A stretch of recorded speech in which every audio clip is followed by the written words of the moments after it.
কার্যক্রম নিষিদ্ধ আওয়ামী লীগ নেতা তোফায়েল আহমেদ সহ ১৬ সাবেক মন্ত্রী সংসদ সদস্যের মৃত্যুতে জাতীয় সংসদে শোক প্রস্তাব গ্রহণে ক্ষোভ প্রকাশ করেছেন সাবেক উপদেষ্টা মাহফুজ আলম।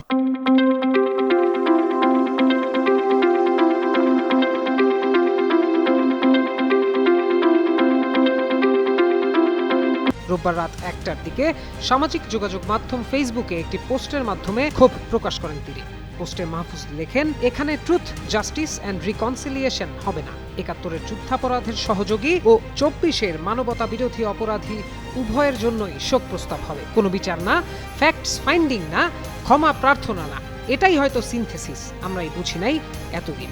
অন্তর্বর্তী সরকারের সাবেক এই উপদেষ্টা আরও লেখেন, সবাই দেখছি মোনাজাত ধরছে, অভ্যুত্থানের নেতারাও। পরিবেশ সুন্দর, কোথাও কোলাহল নেই। এর আগে রোববার ত্রয়োদশ জাতীয় সংসদের অধিবেশনের শুরুতে ৬৯-এর গণঅভ্যুত্থান, মুক্তিযুদ্ধের অন্যতম সংগঠক ও আওয়ামী লীগ নেতা তোফায়েল আহমেদ সহ ১৬ সাবেক মন্ত্রী সংসদ সদস্যের মৃত্যুতে জাতীয় সংসদে শোক প্রস্তাব গ্রহণ করা হয়।